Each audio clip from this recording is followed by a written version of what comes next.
and thank you for joining me here at Why the Book Wins, where I compare books with their movie adaptations. Today I am continuing my interview with the vampire coverage. So I made a video comparing the book with the 90s movie, and then I made a video talking about season 1 of the TV show, and season 1 was the first half of the book, and season 2, which I'm talking about today, is an adaptation of the second half of Interview with the Vampire. And I am assuming if you're watching this video, you have probably watched at least one of the other two videos and you are familiar with the story, but I am still going to start out with a spoiler-free section for those who maybe have seen season 1, but if you're on the fence whether or not you should watch season 2, maybe I can convince you to give it a shot because I loved season 2. I got comments on my previous video saying that they liked season 1, but season 2 was a masterpiece.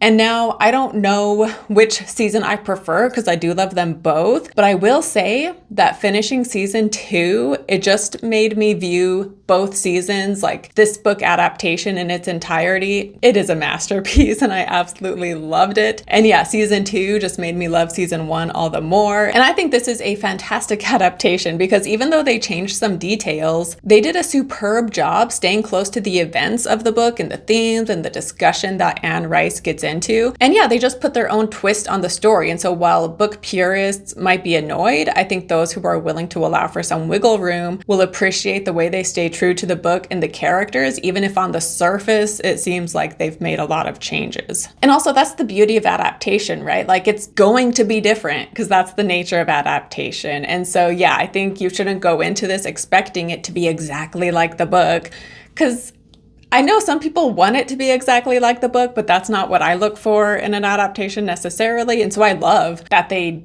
didn't stay true to every little detail. I love the changes they made and yeah, their own spin they put on this story while still staying true, like I said, to the overall theme and who these characters are. And the performances are just phenomenal. We do have a new Claudia here, but I liked her just as much as Claudia from season 1. And I didn't really talk about Malloy too much in my previous video for the TV show, but aside from just complimenting the way they framed the show with this being the second interview, which I do love. But yeah, I really like the character of Malloy and the actor. He is definitely giving me Anthony Bourdain vibes. I loved Anthony Bourdain, rest in peace. But yeah, we get so much more depth into he and Louis' relationship in season 2. We get flashbacks to the 70s interview, but also in present day, their relationship develops in ways that we just hadn't seen in season 1 and that we didn't see in the book either, at least not the first book. And then of course, the vampire theater is a huge part of this season, and I just loved what they did with that. I thought it was so cool. And again, every performance was incredible, like no matter how small the character or the role, everyone just did a fantastic job. Like I have no complaints as far as the acting goes. My only complaint really with this season is with the first episode. So this is from the book where Louis and Claudia go to Eastern Europe, and I found this part of the book kind of boring, and I also found this episode kind of boring, if I'm being totally honest. And I also had started season 2. I started this episode, but then like 15 minutes in, I lost interest. And so I stopped and waited a few days before I even returned to it and finished the episode. So I kind of wish that they just would have skipped the whole Eastern Europe thing. Or if they were going to include it, I wish it hadn't been the whole first hour. I wish it had just been like the first 30 minutes or something, but that is just personal preference. Again, I didn't love that part in the book, and I also just didn't love it here. I feel like they do make improvements on that scene from the book, but regardless, yeah, this episode I was not super into. However, beginning with episode 2, I was all in, and then it had my interest yet again. So yeah, it really is just that first episode. That's my only critique. And yeah, I highly recommend season 2, obviously. If you have not yet watched it, you definitely should. Season 1 is currently on Netflix, at least in the US. So I'm assuming at some point season 2 will also be on Netflix, but as of right now, you just have to sign up for the AMC Plus subscription. So if you sign up for the free trial and watch it within a week, then you can cancel the free trial and not even have to pay for it. But yeah, I would highly recommend checking out season 2 if you have not already. And I am so excited now for season 3. Having having to wait like 6 months for it now seems like so long. But yeah, I am so excited for that to come out, and I will of course be covering that as well when the time comes. But now it is time to get into the details of the plot, which means there will be spoilers going forward. And seasons 1 and 2, but I think especially season 2, they incorporate, it's primarily an adaptation of the first book, Interview with the Vampire, but they do incorporate a couple things from later books in the series. And so there's like 2 to 3 events in particular that I know come from a later book, so I am going to mention that. So in some ways it's a spoiler for later books in the series, but not really a spoiler because it's something we've already seen in the show anyhow. But yeah, I did want to let you know that there will be some like slight spoilers for later books. So to begin with Claudia, so in the book, when they witness the vampire theater, Claudia is not into it in the book. She's not a fan and she doesn't become part of this group. Whereas in the TV show, this is very different because she loves this theater and she loves what they're doing and she wants to be part of it. And so she joins the production and she does their secret ceremony to become an official coven member. Meanwhile, Louis has no interest. Like, he is happy seeing Claudia happy, and he is also spending a lot of time with Armand as the two of them begin falling in love. But he has no interest in becoming an official coven member, and this makes the other members of the coven just dislike Louis and feel very distrustful of him. But yeah, Claudia is part of this theater troupe / vampire coven and she loves it. And they end up writing a play just for her where she plays a little girl, but this is of course a very demeaning experience for her, especially as the shows go on and she has to play this character and sing this song over and over and over again. Because as in the book, she resents the fact that she is forever in the body of a child. In the book, she's 5 years old, whereas in the show, she's 14, but she's played by a woman. I don't know how old the actor is, but I'm sure she's like 20 years old. And so sometimes when they talk about her being so young or looking so young, I'm kind of not buying it because she doesn't look that young. But when you consider the fact that she is supposed to be a 14-year-old stuck in a 14-year-old's body despite having the brain of, a full-grown adult, yeah, she resents the fact that she will always be seen as an adolescent. And so the fact that she has to play a child on stage night after night, it's of course very demeaning, and she starts to resent this over time. But she ends up befriending a dressmaker named Madeline, and eventually Claudia reveals what she is to Madeline, and Madeline wants to become a vampire as well. And in the book, Madeline and Claudia had a mother-daughter dynamic going on, whereas here, Madeline and Claudia have a romantic interest in each other. And in the show, Louis approaches Armand, asking Armand to turn Madeline. However, Armand reveals that he has never made someone into a vampire, or so he claims, because the thought of it repulses him. And so he talks to Madeline to try to be like, are you sure this is what you want? And she says yes, she is still on board for it, but Armand refuses to do it. And so as in the book, Louis is the one who turns Madeline. But before long, Louis, Claudia, and Madeline are kidnapped by the theater coven and put on trial for their vampire crimes. And in the show, they literally write a play, which they rehearse beforehand with Lestat, where they go through Louis and Lestat's relationship and the creation of Claudia up until the planned murder of Lestat. Because as in the book, that's like one of the vampire crimes, is to kill another vampire is like the worst thing you can do. And even though they didn't kill Lestat, they attempted to, right? And they perform this play in front of a human audience, and the human audience, they just think it's a show. And at the end, they ask the audience, like, is Claudia guilty or innocent? And the audience shouts that she's guilty. And they're like, what is her sentence? And the audience shouts that her sentence is death. And so then they open up this window, because the play is performed during the day, but in the dark. And so they open up a window that shines down on Claudia and Madeline, and they are killed by the sunlight. However, before she dies, we do get a scene where Claudia looks to the audience and she's like, I know all of your faces, and I'm going to find a way to come back and get my revenge for what you have done. So it seems that we have not seen the last of Claudia. I don't know how they're going to bring her back, but it seems like they will find a way. But then after Claudia, they then move on to Louis, and they're like, they ask the audience, innocent or guilty? And the audience shouts guilty. And then when they ask what his sentence is, the vampires want the audience to shout death. However, the audience ends up saying banishment instead. And Louis, he can see Armand. Armand is like being forced to watch this play. He is like in this gated area with someone watching, guarding over him. And so Louis is like, oh, like Armand, he used his mind tricks on the audience in order to save my life, and Armand later confirms this. And so they end up burying Louis alive. However, like in the book, Armand ends up saving Louis. And yeah, in the end of season 1, that is when Armand is revealed, and it turns out he had been pretending to be Louis's assistant. And this, along with different things we see in season 2, it almost seems like Armand is more subservient to Louis in many ways. However, as season 2 goes on, we see how like crazy Armand is. He is so manipulative, and we see that when we get the flashback to the 70s interview, because we see that Armand is jealous of Malloy because Louis finds Malloy so interesting, and Armand fears that Louis is losing interest in him. And we even get a scene where Louis straight up tells Armand that he is boring. And so Armand keeps Malloy hostage after this interview because he is trying to figure out, like, what about you does Louis find so interesting? Like, what can I learn from you so that Louis will find me interesting? And in that flashback, we also get a scene where Armand, he is yelling at Louis, and he's like, oh, Claudia hated you, you know, she never forgave you. And Louis, the pain of Claudia's death is still fresh enough that he then walks out into the sun to kill himself. However, Armand stops him, and then he nurses him back to health. And in their memory of this night, Louis and Malloy, as they look back on this decades later, they both remember that after the interview, Louis had bit Malloy, which is also what we get in the book. But in the show, we find out that Armand is the one who bit Malloy, and that he altered each of their memories so that they would forget so many details of this night. Like, Malloy and Armand do not remember him keeping Malloy hostage and Armand biting Malloy. And by the way, he bites Malloy and he was going to kill him, but Louis stops him from actually killing Malloy. But yeah, so basically Armand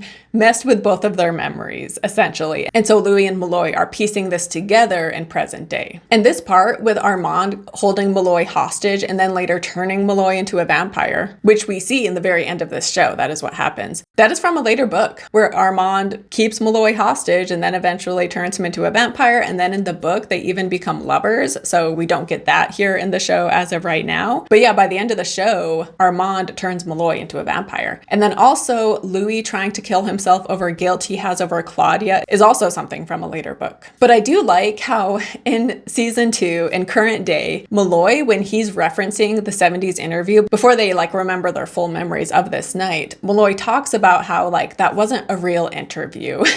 And I like that they're saying this because I feel like it's almost them commenting on the book, because the book, it's not an actual interview because Malloy isn't asking Louis any questions. Louis is just talking. And that was one of my issues with the structure of the book, because I'm like, why is it set up as an interview when this isn't an interview at all? It's just Louis talking.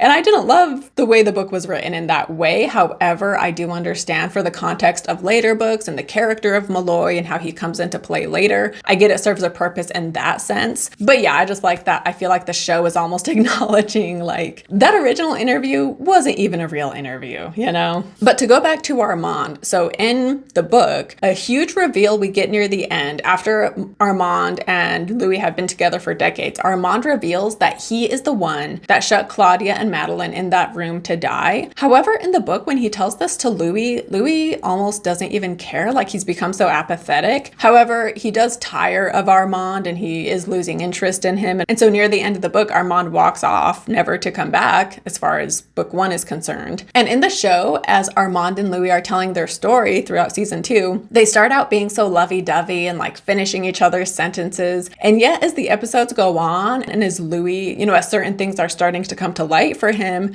the atmosphere definitely shifts from being super lovey-dovey to them just both being on edge and Louis starting to feel distrust for Armand. And then in the last episode, when Louis finishes telling his story, Malloy points out, because Louis says how like, oh my, you know, Armand saved my life during that trial because he made the audience say banishment. But at the end of the interview, Malloy, he's like, you know, Lestat was there and he loved you too. And he had enough power that he could have been the one brain controlling the audience to save your life. And then he reveals the trial script, which Armand claimed to have nothing to do with. But we see that Armand was writing notes in the margin, giving advice to the cast, including Lestat, because he was the one directing the play. But he was acting as though, like, while he knew what was planned, he was acting as though he had no part of it. And so him being like, quote unquote, forced to watch the play with someone standing guard, it was all an act. And this is the betrayal we see in the show. And it is such a gut punch. And I absolutely loved it. And Louis, unlike the book, he actually is very upset when he finds this out and he kicks Armand out of his house. He leaves and he tells Armand Armand, like, when I come back, I want you gone. But then Louis leaves, and he leaves Armand alone with Malloy. And so this is when Armand turns Malloy into a vampire out of spite. But yeah, so Lestat, he is part of this trial they put on for an audience. So he is there, like in the book, he is there in Paris when Claudia is condemned and Louis is condemned to be buried alive. And during this play trial, we hear Lestat's version of their story, and some details differ from the version Louis told, because Louis, in the book and in the show, he made himself out to be an innocent bystander who was controlled and abused by Lestat. But we see that Louis had his own issues, and Lestat can't be blamed for all of their relationship drama and all of the bad stuff going on. And this is something we hear about in later books. We get Lestat's version of things, and we start to realize that Louis wasn't always giving us the full truth in the first book. And I will say, as far as the show is concerned, just because we see that Louis was saying mean things to Lestat doesn't therefore make Lestat's physical abuse okay. And then also, just because Louis was depressed when Claudia was gone, it doesn't therefore give Lestat a free pass to cheat on Louis either. And so what it does show is that they just both had unhealthy traits, and together they had a toxic relationship. But we also find out the truth about when Claudia was turned into a vampire. We see Lestat tell Louis, like, this is a huge mistake. You will regret this for the rest of your life. She will hate you for this. Like, you do not want this to be done. However, Louis, he's like kind of deranged, and he won't take no for an answer. And so he almost forces Lestat to do it. And I'm curious if this is true in the books too, because in the first book, Interview with the Vampire, Louis has nothing to do with Claudia being turned into a vampire. Like, he bit her, but he had nothing to do with her being made into a vampire. That was 100% Lestat, and he did it to manipulate Louis into staying with him. So that is the case in the first book, but I'm curious now, based on the show, if in a later book we realize that that wasn't the whole truth. But I haven't read the other books, so I'm not sure. But anyway, so in present day, after Louis learns the truth about Lestat being the one who saved his life, not Armand, he then goes to New Orleans, where Lestat is staying, and we get this super emotional scene when Louis thanks Lestat for saving his life, but he also apologizes, saying that what Lestat gave him was a gift, but Louis had spent his life acting like it was a curse. And Lestat turning Louis into a vampire can be symbolic of a number of things in this whole book, right? It can be very symbolic. And so I would love to hear what you think this book symbolizes, if anything. But for example, one thing this could represent is being gay. And you could say that Lestat made Louis fully embrace being gay, and yet Louis felt ashamed by it and therefore treated it like a curse. And it wasn't until here at the end that he realizes it was actually a gift, and he starts to fully embrace who he is. And so he's thankful for Lestat for helping him see his true self, I guess you could say, right? So that's one way that you could interpret that. But I did want to say, because, we get this touching scene between the two of them. Like, it's so emotional and it's so fantastic. And yet that doesn't change the fact that they had a very unhealthy relationship. And the show writer, Roland Jones, he is quoted as saying that he wanted to write a gothic romance, and that he wanted to write a very excitable, aggressive, toxic, beautiful love story. And this had me thinking, because Louis and Lestat, they do have a toxic relationship, and yet there is something beautiful about it. And originally I might have thought that a relationship couldn't be both beautiful and toxic, but that's not true, right? And that's why a lot of people will stay in bad relationships, is because there are moments of beauty, and there are times when the main aggressor can be so kind and loving, and that is what keeps them staying, are these moments of beauty. And so we get that here with Lestat too, right? Because like I said in the previous video, we can see how Lestat can be so charming, right? And yet at the same time, it's such an unhealthy relationship with so many different kinds of abuse going on. And so I feel like sometimes we can have a black and white view of things, being like, creators shouldn't show a toxic relationship as having positive aspects to it, because that could be seen as glamorizing an abusive relationship. But I don't think they're glamorizing an abusive relationship. I think they're just showing the truth of what these abusive relationships can be like. And also, I love that in the end, Louis, he forgives Lestat, and he clearly still has love for Lestat. However, he doesn't stay with him, right? They still go their separate ways. And this kind of reminded me of The Color Purple, right? How someone can treat you so horribly and be very abusive, but that doesn't mean that they will forever be a horrible person. And I just love stories where we see the person who had been like the victim in the relationship. I love when we see them allow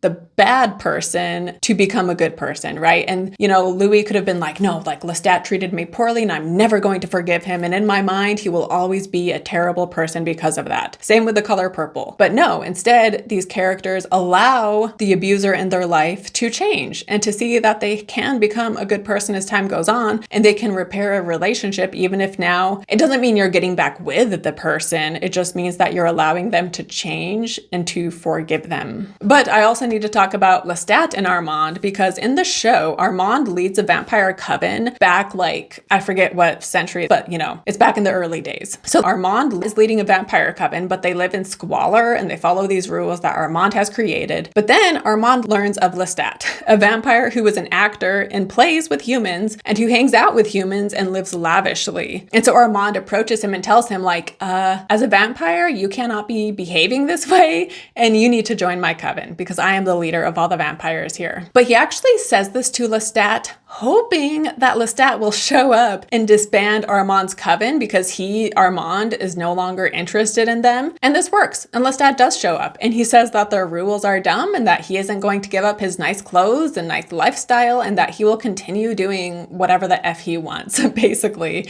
And he tells them that they should do whatever they want too. And it works. And the coven is disbanded. And then from here, Lestat has the idea to start the vampire theater. And so he and Armand start it together and they become lovers before Lestat leaves. And this relationship with Lestat also shows, again, how manipulative Armand is, right? He is pretending that Lestat is calling the shots when really he is manipulating Lestat into doing what Armand wants, but he manipulates in such a sneaky way that makes the person think they are making their own choices. And so he is just always the puppet master, right? He's always the director, making people do what he wants them to in a way that is just so conniving, at least as far as season 2 is concerned. I don't know what will happen with him in season 3 or in later books of the series, but yeah, he was just such a horrible character, but I thought he was so much more interesting here than he was in the 90s movie, for sure. And then I also wanted to mention Santiago. So he is the main theater troupe vampire that leads the charge with kidnapping Claudia and Louis. And in the book, the first time Louis meets Santiago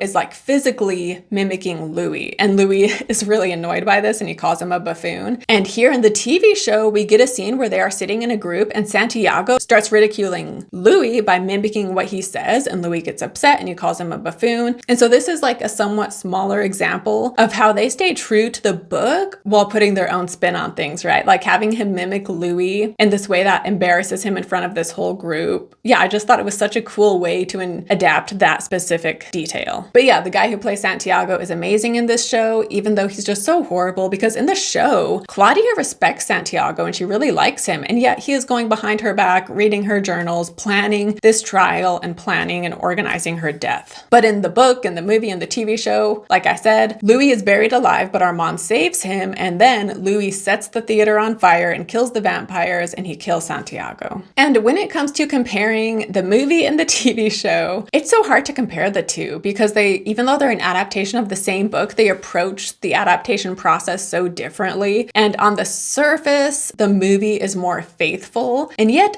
I almost think the show is a better adaptation. I do love the movie though, and I especially love all the parts with Tom Cruise as Lestat, and then Kirsten Dunst was incredible. And I do love in the movie that they keep Claudia a very young girl like she was in the book. In the show, season 1, I did not like that they aged Claudia up. And yet by season 2, I think I had just gotten used to that change because in season 2, it bothered me less. Although I don't know how I feel in the show about vampires still having sex, because in the book, they don't have sex. Like their sex equivalent is feeding, and that's even more intense than sex had been. And so someone made a good point on a previous video saying how that makes them too human and takes away from their supernatural vibe, essentially. And I do agree with that too. I thought that was a cool detail in the book. The fact that they don't have sex anymore. It's all about feeding. That's what it all comes down to. And so yeah, I don't love that change in the show. But also the movie, there's serious moments, but there's also something fun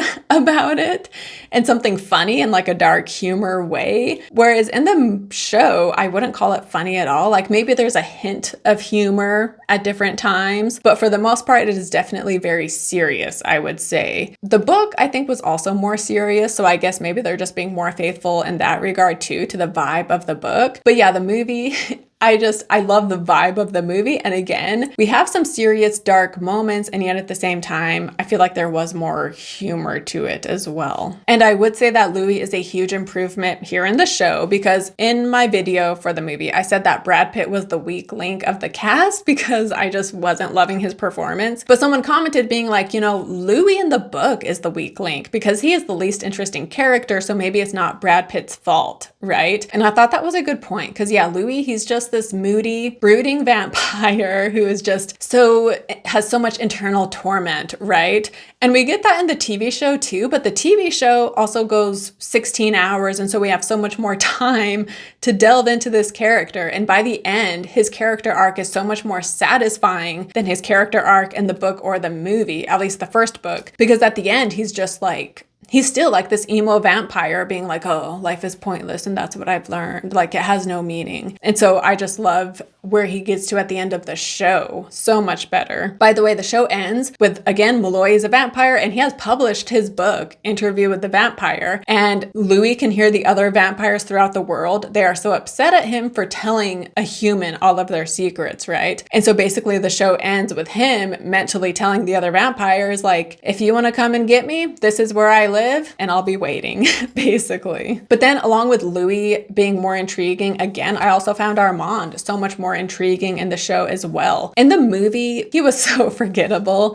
In the book, like he's fine. But yeah, I think the TV show is the best version of Armand. Like again, he's so horrible, but he was so much more interesting. And so yeah, if I had to pick a winner between the movie and the show, I gave the show, it's basically 5 out of 5 stars, whereas the movie, I think I gave like 4 out of 5. And so in many ways, the show is the winner. And yet at the same time, I do love the movie and I highly recommend it. And again, Tom Cruise and Kirsten Dunst are just incredible in that movie. And again, I just loved the vibe and the atmosphere of it. And so yeah, I think the show is a better adaptation. And again, it's just a masterpiece. However, yeah, I still love the movie too. But yeah, that wraps it up on my thoughts on season 2 of Interview with the Vampire. Thank you so much for watching. Comment your thoughts on the show down below, and I will see you next time. Bye.